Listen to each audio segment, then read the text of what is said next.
Buenos días, profesor. Este es el video de nuestro trabajo de balance hídrico, para lo cual primero se dirá una definición corta de lo que es balance hídrico, el cual es una variación de agua presente en un volumen de estudio, y esta variación se debe a todo lo que ingresa y todo lo que sale. Este estudio se tiene que realizar en un tiempo definido. También podemos mirarlo como el volumen final que habrá en un volumen determinado, sea igual al volumen inicial más todos los ingresos menos todos los egresos. De esta forma podemos entonces saber cuánta agua hay presente en este volumen de estudio en cada momento. Los objetivos de este trabajo. El primero es calcular el volumen de agua que se puede almacenar, el volumen total de embalse, señalando cuánto volumen corresponde a cada una de las partes del embalse, la altura total del embalse, señalando cuánta altura corresponde a cada una de las partes, y la profundidad a la que se debe colocar la toma de agua en el embalse, considerada desde la superficie del agua. A continuación se verán los datos entregados y su análisis, pero primero se dará una definición de embalse, el cual es un gran depósito que se forma artificialmente y en el que se almacenan las aguas de un río o arroyo a fin de utilizar en el riego de terrenos, en el abastecimiento de agua potable de poblaciones. Ahora, volviendo a los datos, aquí podemos ver las precipitaciones, la evaporación, el aporte del río y la demanda en lo que es un año. Hay que tomar en cuenta que estos datos son para un año crítico de diseño.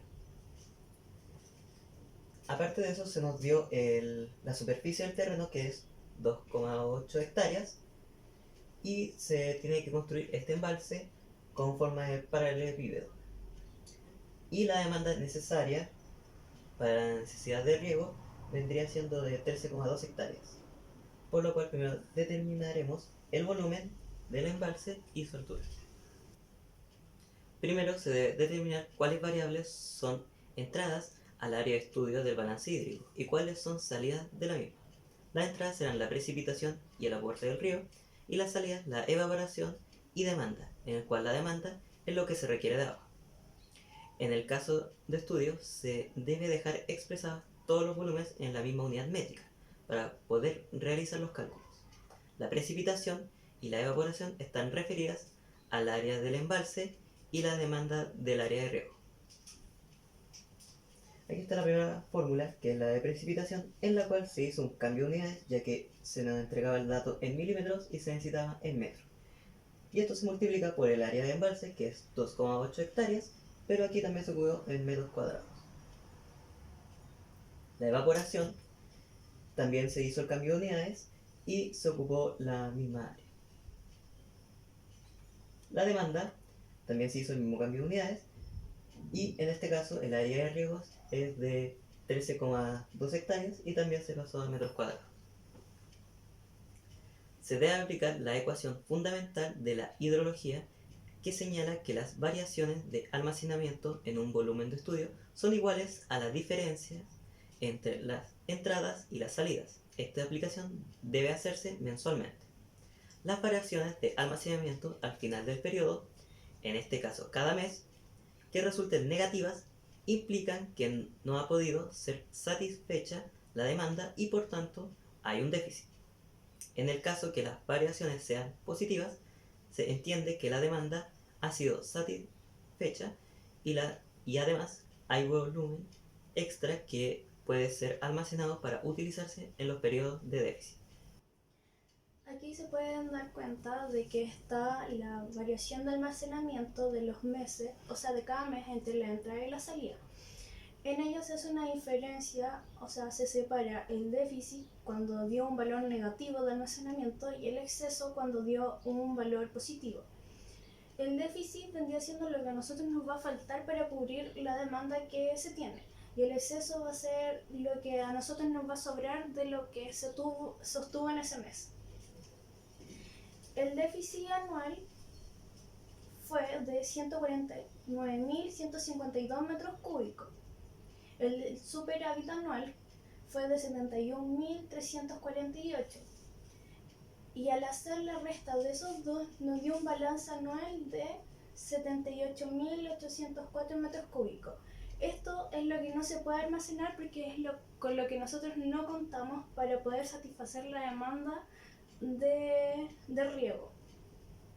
La demanda de riego fue de 121.756 metros cúbicos anual.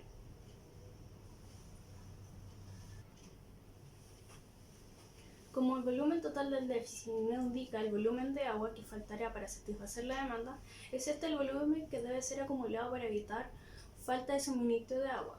Pero como en nuestro caso, da que el volumen del déficit es mayor que el volumen del exceso, solo se trabajará con lo del exceso, ya que es con la cantidad que se cuenta para satisfacer la demanda, aunque claramente no cubrirá todo el déficit. Para poder calcular la altura del embalse, se debe calcular la altura de operación más una altura de revancha adicional y, dependiendo de las especificaciones, considerar la altura de cimentación. En este caso, tenemos que el volumen del embalse es de 71.348 metros cúbicos. Entonces, la altura de operación va a ser el volumen del embalse dividido por el área del embalse. En este caso, la altura de operación nos dio 2,5 metros y consideramos una altura de revancha de 0,5 metros para que tener un rango para que el embalse no se rebalse. Y la altura del embalse finalmente da 3,05 metros. Lo segundo que tenemos que hacer en este análisis de estudio es: si solo se puede construir un embalse con una capacidad igual al 57% del que usted propone, determine la seguridad de riego. Nuestro volumen de embalse que calculamos es de 71.348 y eso lo multiplicamos por el 57%, que es lo que nos están pidiendo como capacidad. Nos da que el volumen del embalse nuevo es de 40.668 metros cúbicos. Este volumen es lo que nosotros vamos a poder almacenar mes a mes para poder abastecer en las zonas de déficit a la población de riego. Aquí en el gráfico está el volumen acumulado, en donde nosotros vamos a empezar viendo. En enero tuvimos un déficit, entonces no vamos a poder almacenar nada. En febrero y en marzo y en abril pasa lo mismo. Después hay en mayo, junio, entra agua que nos queda de exceso, entonces la podemos almacenar. Después, al hacer la acumulación entre el mes de junio y julio, nos da de que tenemos mucha agua que podemos almacenar. Entonces tenemos una diferencia que se va a ir a vertedero y solamente nosotros vamos a poder almacenar 40.668 metros cúbicos. Eso mismo pasa para los meses de agosto y septiembre, que también da una cantidad de volumen de agua que se va a tener que ir a vertedero porque no lo vamos a poder almacenar en nuestro embalse. Después, en octubre, si nos damos cuenta, hay un déficit. Entonces, de lo que tenemos del embalse, vamos a cumplir esa demanda de déficit, del cual nos va a quedar la diferencia. Y eso va a pasar también en el mes de noviembre y diciembre. Lo que pasó en diciembre es que se tenía que cubrir mucho déficit, o sea, mucha demanda.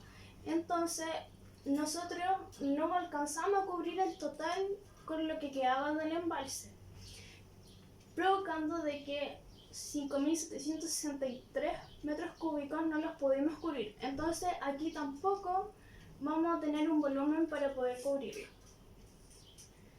Al hacer la suma de los meses que nosotros no pudimos cubrir y que se produjo un déficit, fueron 5 meses en el año y ocupamos la fórmula de seguridad de riego, que es: la seguridad de riego es la que busca asegurar casi la totalidad de la demanda hídrica con una frecuencia fija. En los parámetros de Chile, lo ideal es que sea de un 85% de seguridad de riego. Para el caso de nosotros, la fórmula dice que es el tiempo total de estudio menos el tiempo de falla total dividido por el tiempo total.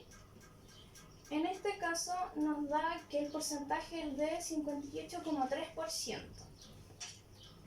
Si lo comparamos con lo que se está pidiendo para poder abastecer a una población de riego, estamos muy por debajo de lo que como parámetro se pide para conservar una seguridad de riego. Este ha sido todo nuestro trabajo de estudio del balance hídrico con mi compañero Juan Pablo Maldonado y Tatiana Valdebenito.